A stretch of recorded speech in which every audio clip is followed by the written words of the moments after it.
Hi everyone, this is Dana with WholeHealthDana.com, and today I'm going to teach you how to make dill salmon patties. First thing you're going to need is 3 cans of wild-caught salmon, and I bought mine at Costco. They came in a pack of 6. They are wild-caught, and we're just going to break them up and put them in our bowl. Once we get our 3 cans in, get them all broken up, we're going to add some lemon zest and also lemon juice. Okay, so you're going to want to zest your lemon before you squeeze it. You want an organic lemon, and if you can't find an organic lemon, I would just leave out the lemon zest. I think it's that important to make sure that if you're going to be eating it, it should be one that hasn't been treated with a bunch of pesticides. So just take your zester. I don't know if you have one of these, but if you don't, you probably need one. This is pretty awesome. And you're just going to rub your lemon skin on it. You're not going to go too deep. You don't want to get into the white pithy part because that is kind of bitter. But you can kind of see in there that that's how your zest looks. And you're going to do your entire lemon like that. When you've taken off all of that top coat, you can cut your lemon in half and squeeze it to get your 2 tablespoons of lemon juice. I like to use this handy little citrus juicer for my lemons. It works really awesome. You can get it at Kohl's, I believe. And this thing is heavy duty. You just put your lemon in there after you have cut it in half. And it's pretty powerful. It can go through some pretty heavy duty lime and lemon skins. And we're going to do both sides just to get all the lemon juice out. And then when you get done, you've got your leftover lemon. I like to actually use these to wipe down the inside of my sink, just kind of as an antibacterial. And then I put them down my garbage disposal to make it smell better. So don't waste your lemons. This is about how much zest I ended up with when it was all said and done. I don't even know how much that would be. It's maybe a little bit more than a tablespoon, but whatever you come up with, that's just fine. I ended up with slightly more than 2 tablespoons from that lemon. So we'll pour that in. And then we're going to cut up and add our dill. We need 3 to 4 tablespoons of fresh dill. Normally at any one of your natural grocers, Whole Foods, Sprouts, or whatever you have in your community will have some dill in their herb section. So just get a packet of that.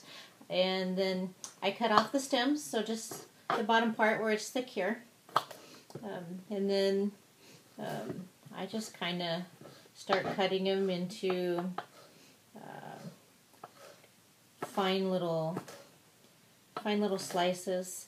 I don't really get too accurate when it comes to if I have 3 or 4 tablespoons. I just kind of put in as much as I think I want or need. Okay, now that that's done, let's add our dill. So we're just going to stir it up a little bit, and we're going to add in some garlic. We need 3 to 4 cloves of garlic.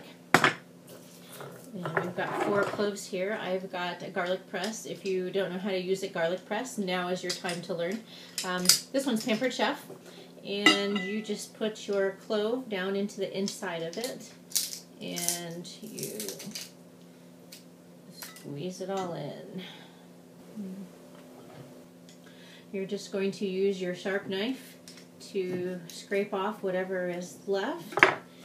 And we're going to do that for the rest of the garlic. Okay, now that we've got that done, we're going to add in a few more ingredients.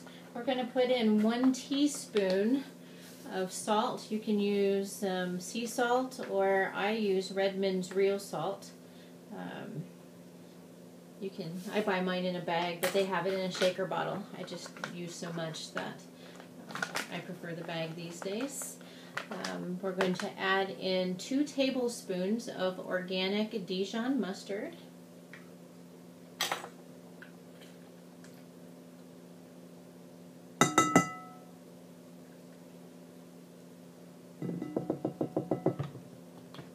Okay. And then lastly, we need 4 tablespoons of mayonnaise. Now, I've made my mayonnaise homemade. If you'd like to make yours, I do have the recipe and a video on my website that you can take a look at to make your own. I prefer making my own. I know what ingredients are in it. I know that it's fresh. I know there's no chemicals or preservatives or artificial flavors. So that's definitely what I recommend. We need 4 tablespoons. And the mayonnaise is actually kind of to hold it together because these salmon patties are made without the use of an egg to hold it together. So today it's mayonnaise. Once you get these items all together in your bowl, you just mix them up until they are perfectly mixed. I should mention that sometimes the salmon can be kind of salty, so if you don't like your stuff too salty, you might want to start with half of a teaspoon of salt, and if next time you think they weren't salty enough, you can add the full teaspoon. But you can always add salt, but you can't ever take it out. Okay, so now that we've got it all completely mixed up and you can see the dill throughout it, we're going to make them into patties. Today I have this little adjust-a-patty thing. It's plastic.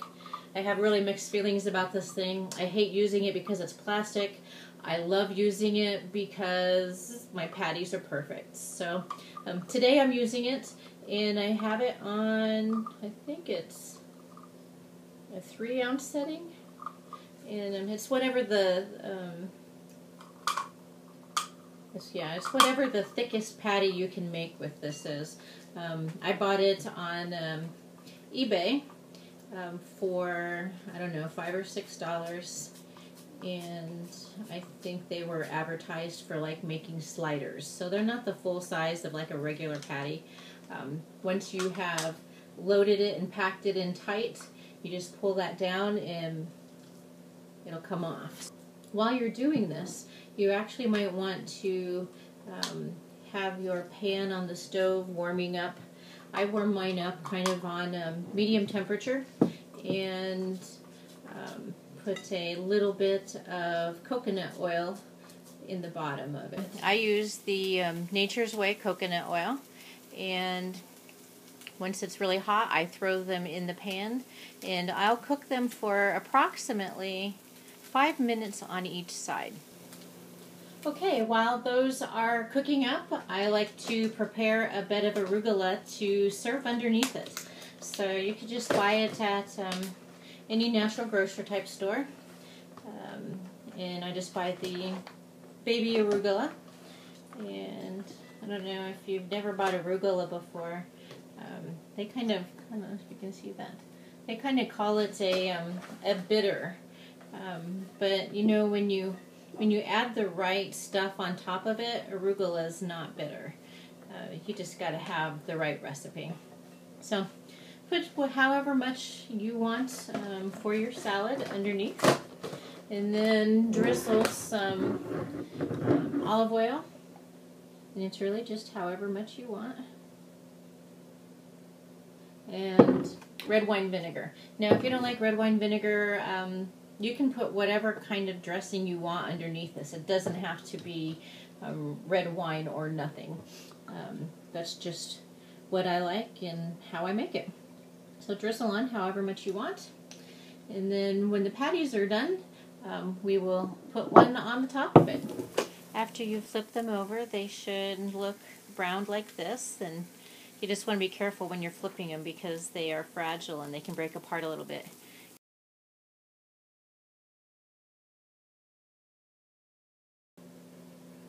Okay, so now that the patties are done, we're just going to take our finished patty, put it on top of our bed of arugula, and then this is just kind of a me thing, but you may like it as well. I just really like my homemade mayonnaise, and so I'll just put a little dollop on the top of it before I start eating. It kind of adds a little bit of moistness as you're digging in to eat, and if you don't like it, I guess don't do it. So anyway, we're ready to eat now, so I thank you for joining me today while we made dill salmon patties.